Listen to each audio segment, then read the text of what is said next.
Go away, I'm busy. Aw, come on, Puddin'. Don't you want to rev up your Harley? Vroom, vroom.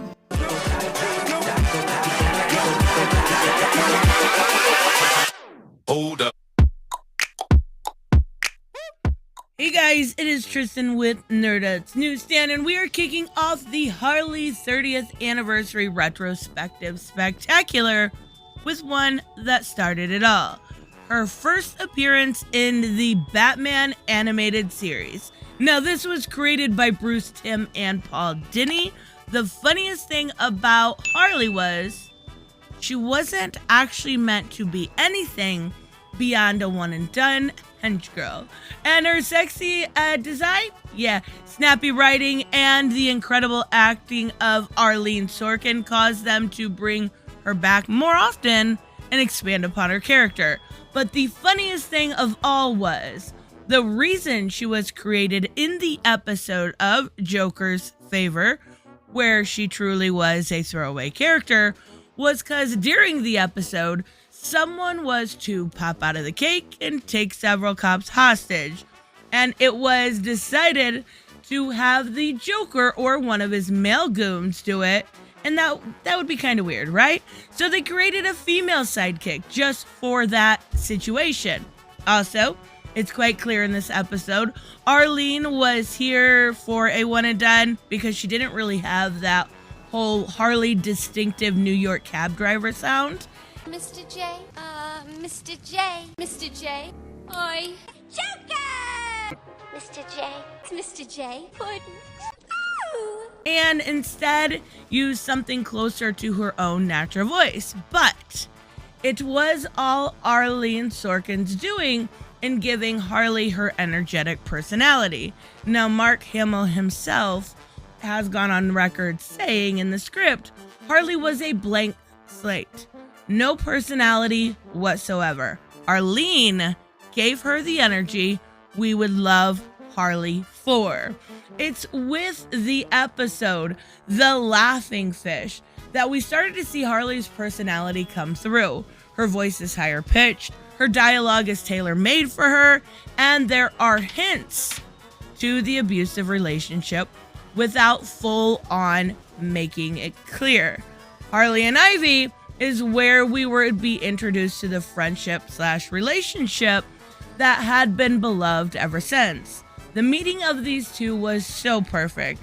This was also the first time we saw just how fleeting the relationship between Joker and Harley was, and just how abusive it was also. Ivy was clearly, quote unquote, new friend who's seeing the problem type girl and realizing just how hopeless Harley was. It's a good story and perfectly sets up the dynamic between both love interest and Harley's life. Add in Renee Montoya being the one to bring the ladies in, while Batman deals with the Joker, makes it absolutely more fitting. Now, the next few episodes, The Man Who Killed Batman, Almost Got Him, and Trial Harley's role is pretty small because they're ensemble episodes. They're big enough not to be considered cameos, but small enough we don't need to go over them. Also, The Man Who Killed Batman is when we're first introduced to Bud and Lou, but she only calls them her babies until Joker's Millions, and that's when they were actually properly named. We also get Harley's giant hammer too, which is always a classic, right? So, her next major appearance, Harlequinade, however you would like to say that, would be another character-defining episode. We see that Harley will turn on the Joker if he goes too far, but still be conflicted to stop him. Now, Joker steals a nuke and is ready to threaten the city with it.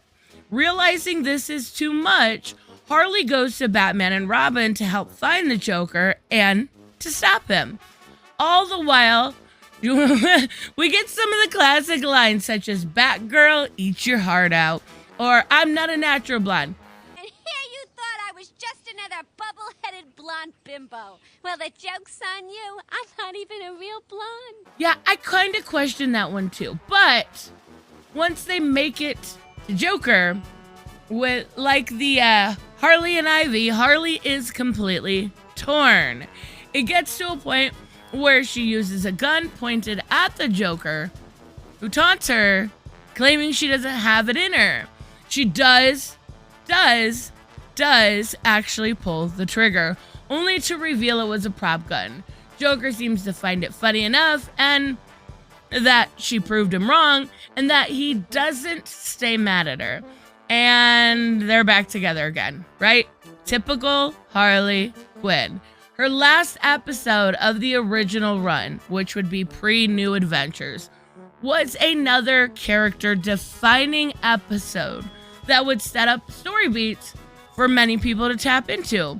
Harley's holiday has her declared sane and fit to be released from Arkham.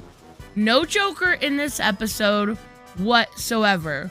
We see Harley starting to live in her new life, but still be quirky as always. She walks Bud and Lou out on the street, right?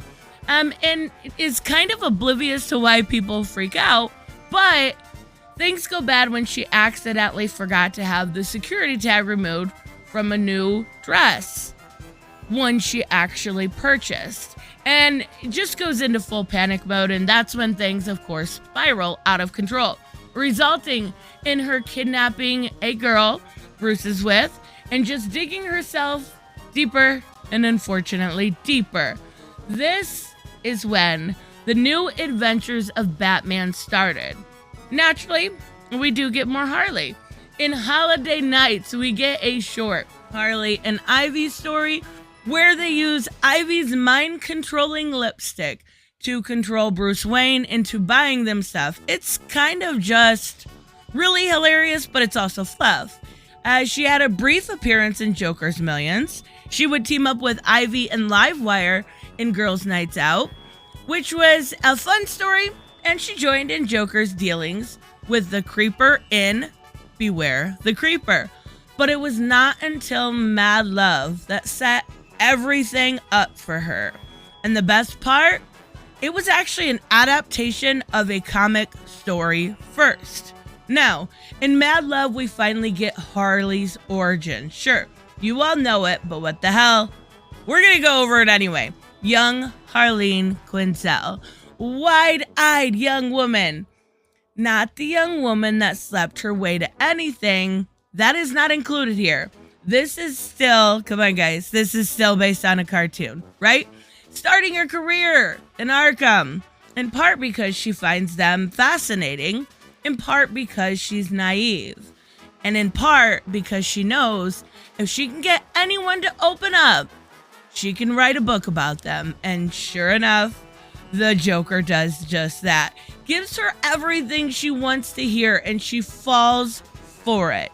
She thinks he had an abused childhood, that he is just an innocent man who can't help himself, and the bat beats the crap out of him, right? She falls for it all. And then Joker escapes and was brought back, beaten by Batman. That drives her to become Harley Quinn and bust Joker out. And, it's kind of gravy after that. She's been with him ever since. Now, in the present day, after a bad quote-unquote joke against Gordon gets foiled and Joker is in a bad mood, and we get the infamous rev up your Harley line, right? In which it was originally ride your Harley.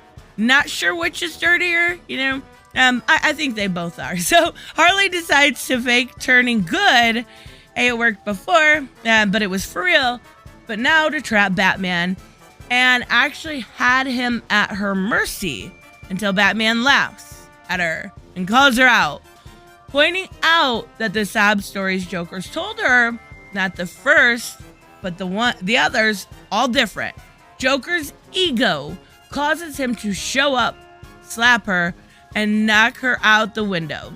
Batman gets out, defeats Joker, and at the end, when you just think Harley has finally over him,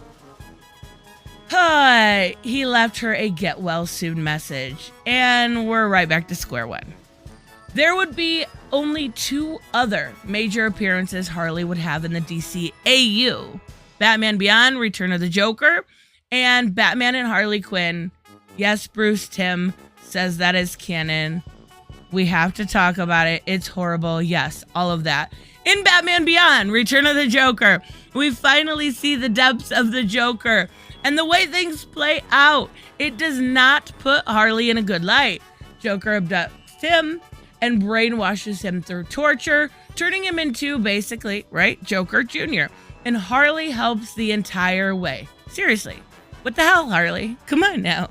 I get it. For story convenience, it was needed. But this does not cause Harley to look good. Joker having the nukes, that was too far, right? Joker torturing a little kid? Hey!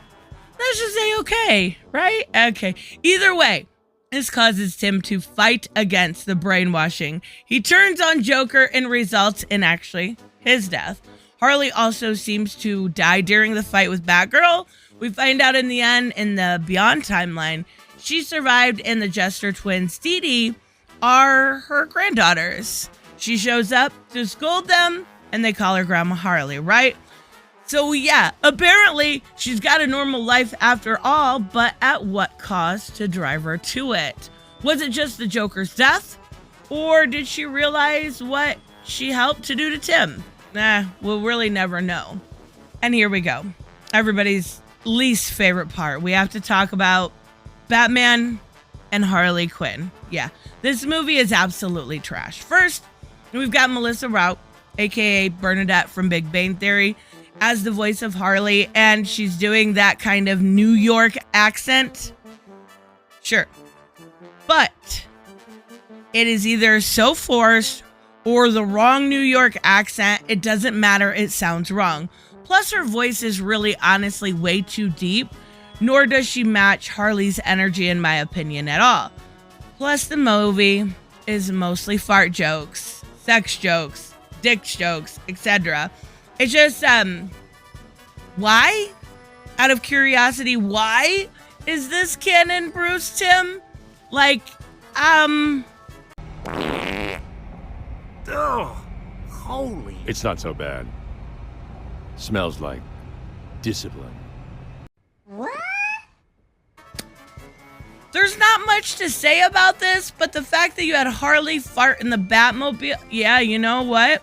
We're just going to move on because that was a nightmare I never wish to go through again. So yeah, that's everything about DC Animated Universe Harley. And when you look over all of her episodes, each one set up so much of the type of stories that have been told. You have her origins, her relationships with Ivy, her abusive relationship with Joker, the fact that she draws a line at extreme situations, just depending on which type of extreme situation, being capable of being redeemed, but having a hard time doing so. There is so much set up within the DCAU for Harley. Her being a psychiatrist was a clever idea, allowing her to have access to the Joker and let him manipulate her. And future writers would take advantage of that to have her be far more dangerous than anyone could possibly know. Now, naturally, this is the definitive Harley Quinn. And going forward, we'll judge the others, how they relate or compare to this one. What ones will come close and what ones will do their own thing but still work, or which ones suck really, really bad. You have to wait and see. I'll see you guys in the next one. Bye-bye.